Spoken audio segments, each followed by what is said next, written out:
Good day, dear friends. Welcome to another episode of the Culinary Masterclass supported by La Fondation pour la Formation Hôtelière. Today we are preparing a classic Serbian dish that I believe you have all heard of. Maybe you have even had the opportunity to try it. Karadjordje steak. A top-notch dish of Serbian cuisine prepared with top-notch ingredients and yet simple to prepare. Now I will show you the method of preparation so that you may someday want to prepare it in your home or restaurant. Here we have a nice piece of pork fillet that we have previously processed, cleaned of excess veins and fat. To prepare Karadjordje steak, we need about 180 to 220 grams of meat. This fillet is a little larger, so we could prepare even 2 portions from it, but that would be a little more difficult for inexperienced cooks because of these thinner ends of the fillet. We will now separate this central part of the fillet for one Karadjordje steak. And these ends of the fillet can be used to prepare medallions, some skewers, cut into strips for sautéing and the like.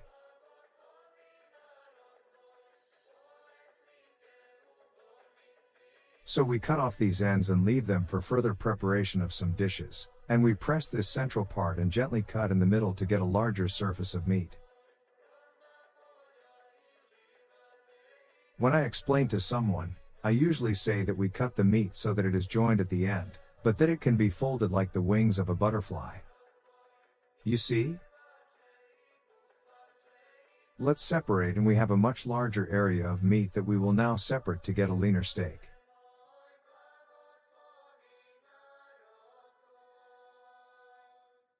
Since it's pork, we can pound the meat nice and thin, but if you try to prepare this from chicken fillet, then you won't be able to thinly slice the meat because the chicken is much softer, and if it gets too thin, the meat simply falls apart.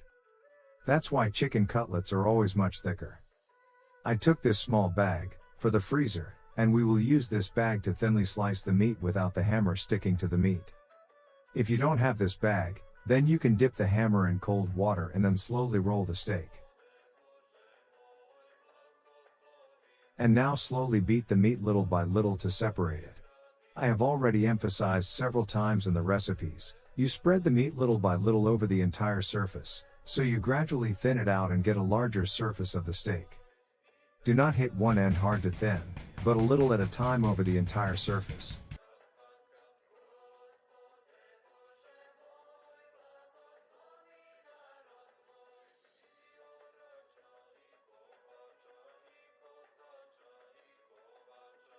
Move the bag a little and beat again. Try to get the nicest and most regular shape of the steak so that in the end you have a uniform steak with a nice shape and uniform thickness.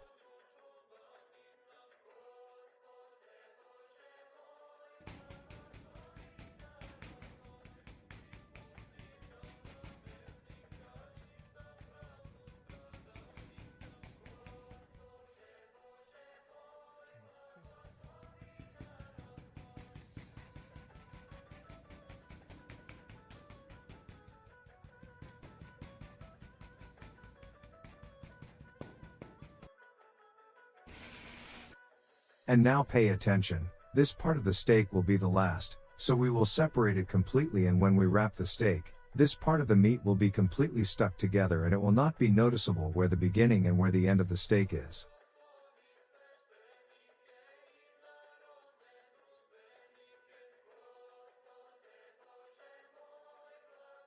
We have thinned the steak as much as necessary to a thickness of 3 to 4 millimeters, and that is the thickness that suits us. Now we will salt the steak a little, but only a little, because we will fill the steak with old kajmak.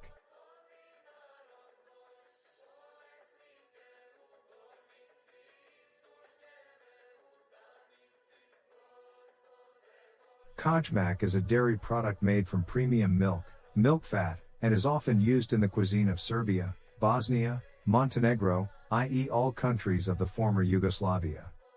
If you do not have real homemade kajmak, which is very tasty, salty, milky taste and firm structure, then you can use some combination of grated cheeses and sour cream, but make sure that your structure is as compact as possible so that you can easily fill the meat and then shape it.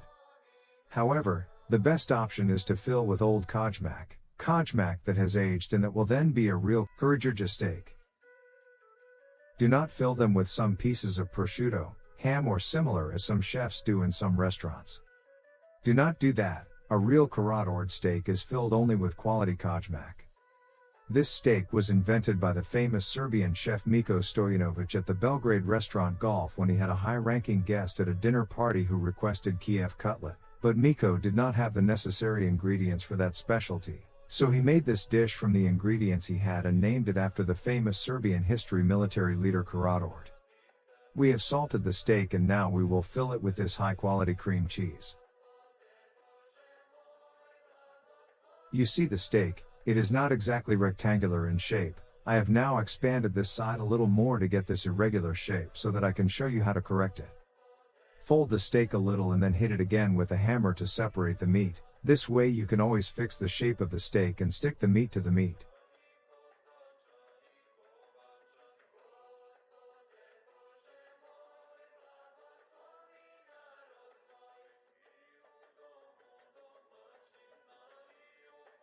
Now we add the cream and shape it nicely.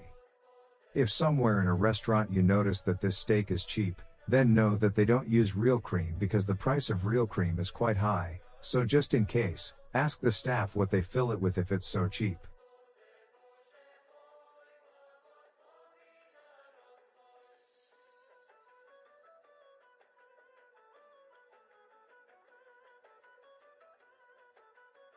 You will get your hands a little dirty, but it doesn't matter, you need to shape the cream.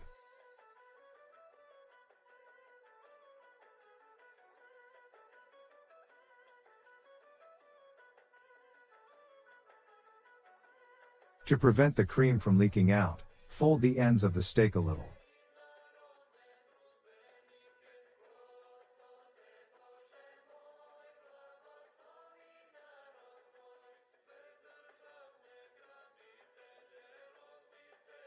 And when we fold it, we put this bag back in and hit it lightly with a hammer to stick the meat to each other and to thin it out because we want the same thickness of the complete steak.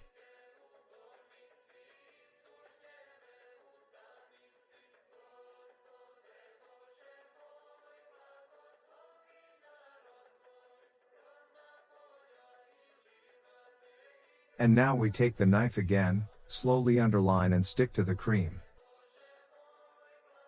Underline and gently wrap, tighten and roll up.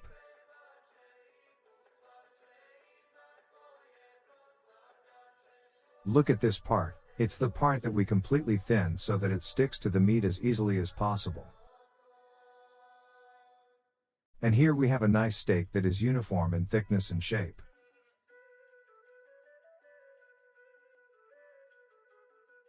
We're going to turn on our heater to heat the oil.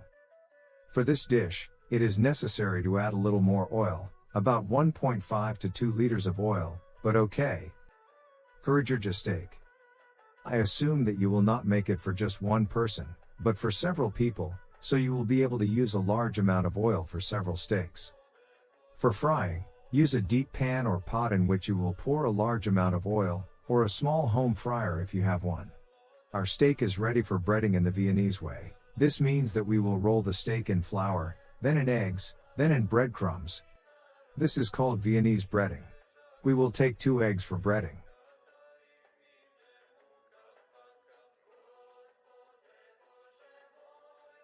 Beat the eggs well, very well so that the eggs can stick to the meat more easily.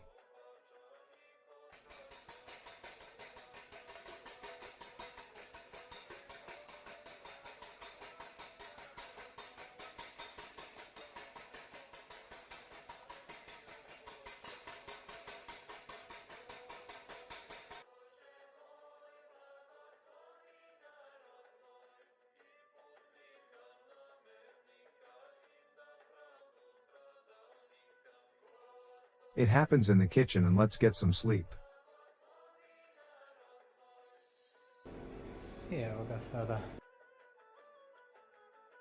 Now roll the steak in flour, from all sides so that a thin layer of flour sticks to the meat. Shake off the excess flour from the steak and now dip it in eggs.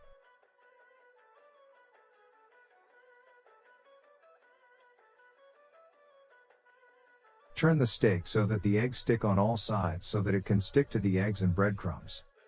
This is necessary to do well in order to create a small crust around the steak that will not allow the cream to leak out. If you don't use old quality cream, but some mixture of cheese and sour cream, then it will be a little more difficult to turn and bread the steak like this, so pay attention to that as well. Now roll in breadcrumbs. If you happen to see meat somewhere or you didn't roll it well, it's not a problem, just roll it in eggs and then in breadcrumbs.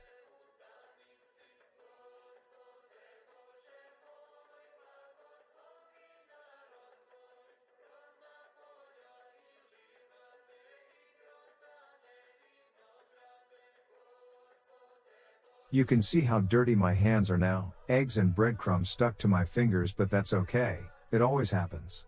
You can also see that the steak is not the right shape. Here I washed my hands and now with wet hands I roll the steak and you can see how I smoothed it and shaped it nicely. The steak should be just like this. The required oil temperature is around 160 to 170 degrees Celsius. It is very difficult to determine at home, but to know, set it to a temperature that is not the highest on your sprat. The maximum temperature here is 6, I set the oil to heat up to number 5 and when I put the steak to fry in the oil, I will reduce it to number 4. To know if the oil is heated enough, you can insert a toothpick into the oil. If bubbles form around the toothpick, it means that the oil is heated up enough. Look, we have bubbles around the toothpick, our oil is ready. Take out the toothpick and now put the steak to fry. When we put the steak in the hot fat, we lower it slightly away from us so that the hot fat does not burn us. You can see how a third of the steak is sticking out. Ideally the steak should be completely submerged in fat, but then we would need to use a lot more oil. We will now turn this steak little by little so that it is fried equally on all sides. In the restaurant, we fry the steak in deep fat, completely submerged, and then we do not need to turn the steak. We will turn our steak little by little and fry it for about 8 minutes until it gets a nice copper color on all sides.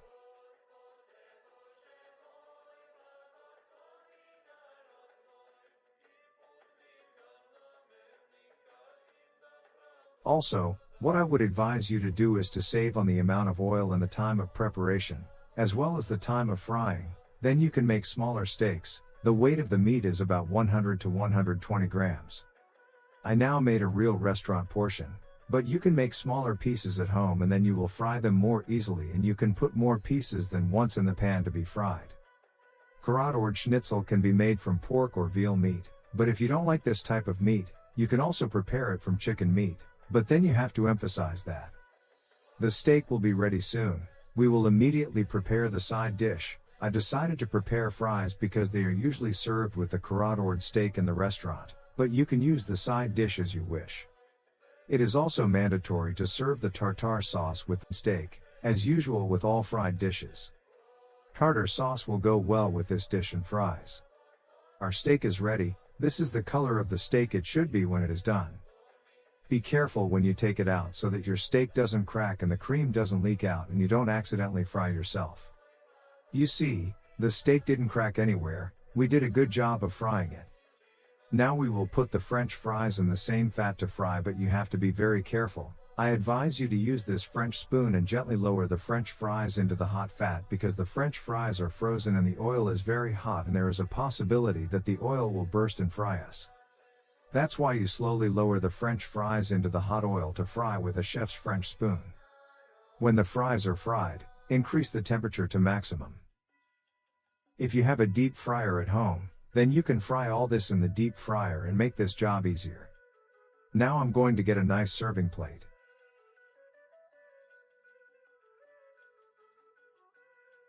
I took the tartare sauce that I prepared yesterday and now I will pour the sauce into one bowl. Now it is practice that sauces are served in bowls next to the food, so that each guest takes as much sauce as he likes.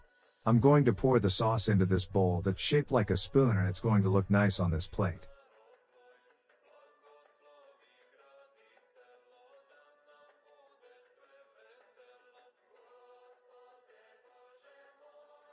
Always keep the tartare sauce in the refrigerator until use because it is the basic ingredient of mayonnaise and it is a very perishable sauce.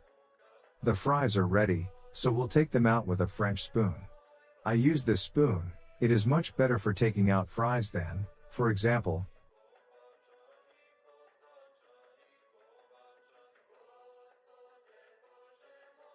This rave spoon, from which the fries will often slip.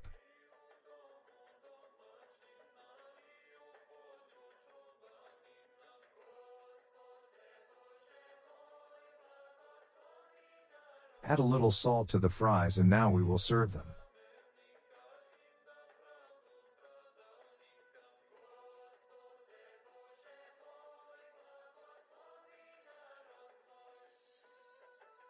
Arrange the fries, add the steak, put the tartar sauce on the side and decorate with basil and a slice of lemon.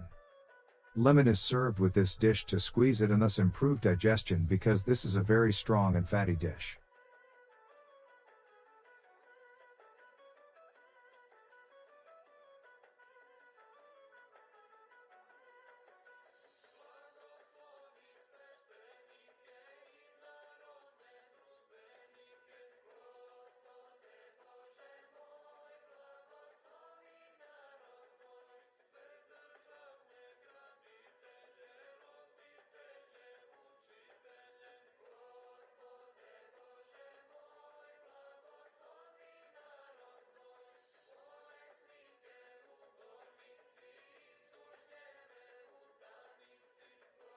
This is a Serbian classic, a dish that is represented in almost all restaurants in Serbia.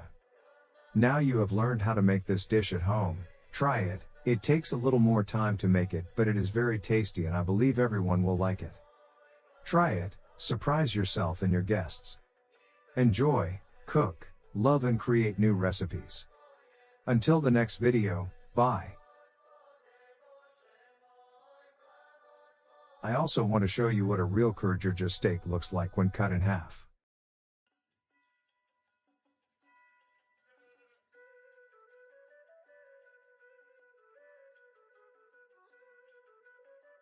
You can see how the cream is still there, the fat from the cream and the meat is slightly dripping, the meat is nicely and evenly fried. Yes. This is one great meal.